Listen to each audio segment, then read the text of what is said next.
It is time for us to check in with Tom Mulcair, former leader of the NDP and, of course, political analyst who have, by the way, I should point out, Tom, when I say political analyst, I don't mean just here. You're on nationwide, I think, right? I do a fair bit. Yeah. I do a lot in English on CTV News Channel and do radio with Vashi, and I do Power Play. He's everywhere. On the English side. And on the French side, I do several hours a week. Well, we're thankful that you're here with us at least one time a week. I love it. No, I love getting a chance. I'm the cleanup batter Friday afternoon. Yeah, pretty nice spot to be in, huh? Okay, you get to look at the whole week's worth of news. Exactly. So let's start off with this story today, Tom.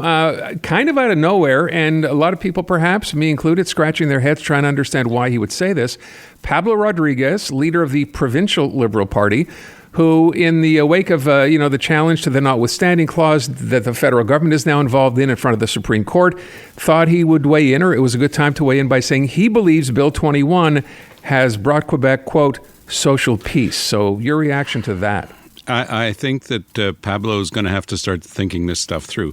This is a trap that you fall into if you're not basing your answers on principle. So he says that Bill 21 is a good thing because it brought social peace. That means that he agrees with the fact that a woman who wears a headscarf as a demonstration of her religion, a representation of her religion, should not be allowed to work in a kindergarten because that's part of the school system and that's banned. She wouldn't be allowed to be hired. And yet he's saying that he's going to be against François Legault's bill that's coming up soon, where Legault is going to make it equally impossible for that same woman who wears a headscarf as part of her religious accoutrements. She would not be allowed, because she is now allowed to work in a daycare center, but she will no longer be allowed to work in a daycare center. But he's opposed to that. So Pablo's going to have to explain to people how he can be in agreement with banning someone from working in a kindergarten because they're wearing a headscarf as part of their religious representations, but he's going to defend the right to wear that headscarf in a CPE, in a daycare center. Mm-hmm. So it's the type of thing, if he's just trying to purchase peace himself, and the social peace he's talking about is his political peace, I guess somebody around him said, well, the clever thing to say would be, it's brought social peace.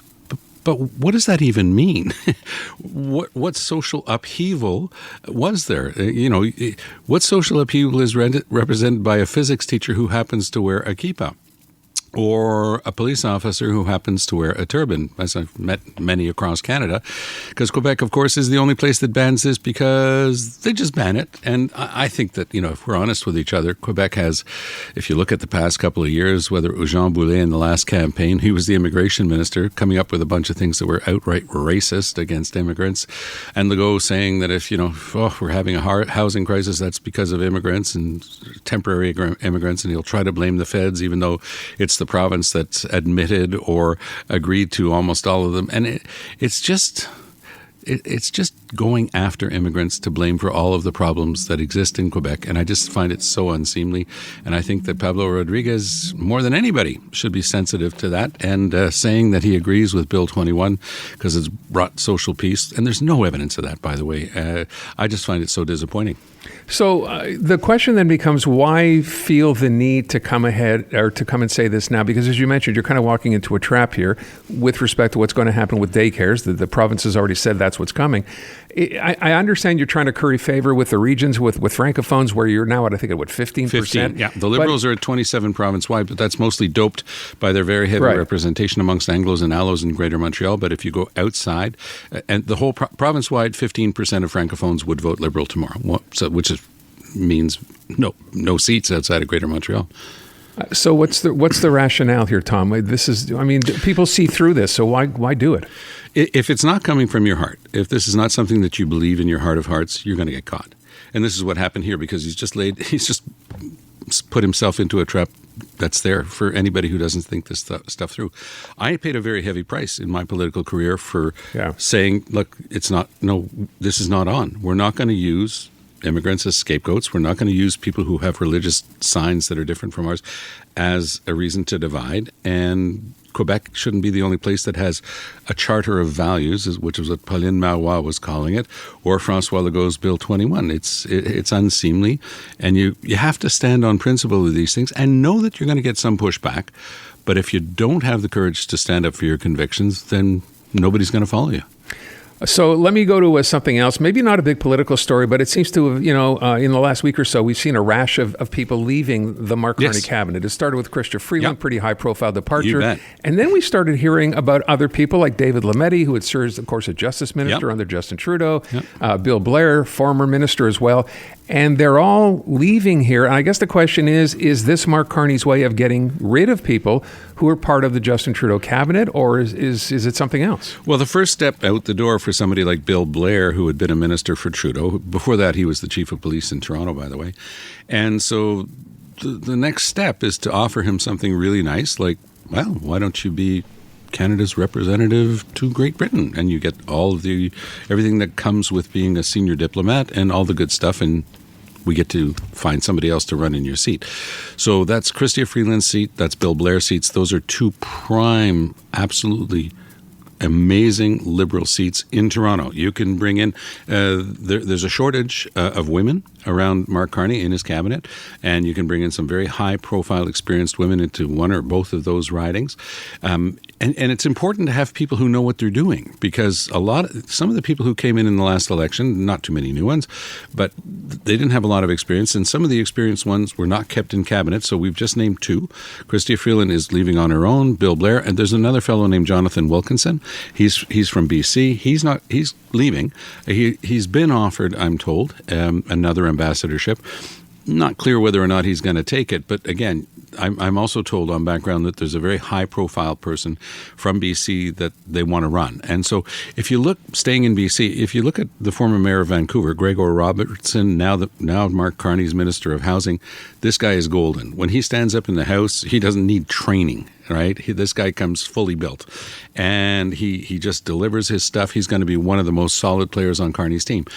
Again, on background, several people have explained to me that there are two things in play. With regard to Lametti, who, as you mentioned, was no longer in cabinet, was brought back by Carney. He had a very snazzy job in a big law firm.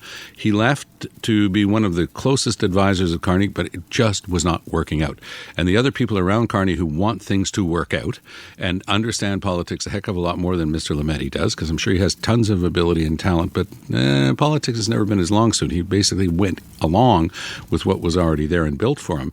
And it wasn't working out. So Mr. Carney, this guy used to be the roommate of Carney. They played hockey together at Oxford. He wasn't going to hurt him, but he's naming him as ambassador to the UN, even though he has no experience whatsoever as a diplomat. But he gets this very high-profile nomination in the place of Bob Rae. So you can sense that there are two things happening. One, some of this is getting rid of people who are already there, and you can use those slots. The other thing I am told is that Mr. Carney is very frustrated with the caliber of some of the people that he held on to from the Trudeau era. So he did get rid of a few of them. Somebody like Bill Blair was, pushed out. Somebody like Jonathan Wilkinson was pushed out. There were others that he's held on to, and he's just watching them totally underperform compared to what he's expecting. I mean, he's a very good-natured person, brilliant. Nobody needs to have that explained to him. But he's also a tough taskmaker. He knows he's got a lot that has to be accomplished, and he knows he can't get them accomplished with some of the people around that cabinet table. So I would say that probably around Christmas time, we're going to see sort of a triple whammy. We're going to see some people simply leaving cabinet, others who will have, been promised other things and will be allowed to leave. And Carney's trying to set himself up to have a much stronger team than what he's got now. Tom, we'll close it off by talking about the municipal election. Yeah. This is actually the first day. The campaign officially kicks off today. Posters have started going up. And I think we're finally beginning to see some distance between the two major parties. So Projet and Ensemble. When I say distance, I mean in terms of policy. Yeah. There's a great headline in the paper today which asks the question, is Montreal in decline? Mayoral hopefuls disagree. You have Luc Rabouin saying, no, things are great. Montreal's in great shape. And you have Soraya Martinez-Ferrata saying, hey, talk to the people on the street. Yeah. So what do you think from what you've heard so far? I've been watching the campaign very closely, and in fact, from well before it began, and have met with and talked to any number of people who are running. And I have to tell you, I've been singularly impressed with Soraya Martinez-Ferrata. Just an indication of their campaign. Their signs were up so fast and in so many places. I've seen one Luc Rabouin sign. And the candidates who are running with him have things that are about the size of an 8.5 by 11 sheet. I'm not sure that's going to attract a lot of attention. at least from what I've seen. And I just have to say that Rabouin, I mean, first of all, his campaign director quit and went over to work with Craig Sauvé, who's one of the also-ran candidates. And good luck with Projet Montréal, because the person who was running the campaign has actually quit. I think the campaign is going nowhere. And if an indication of that, there's no momentum.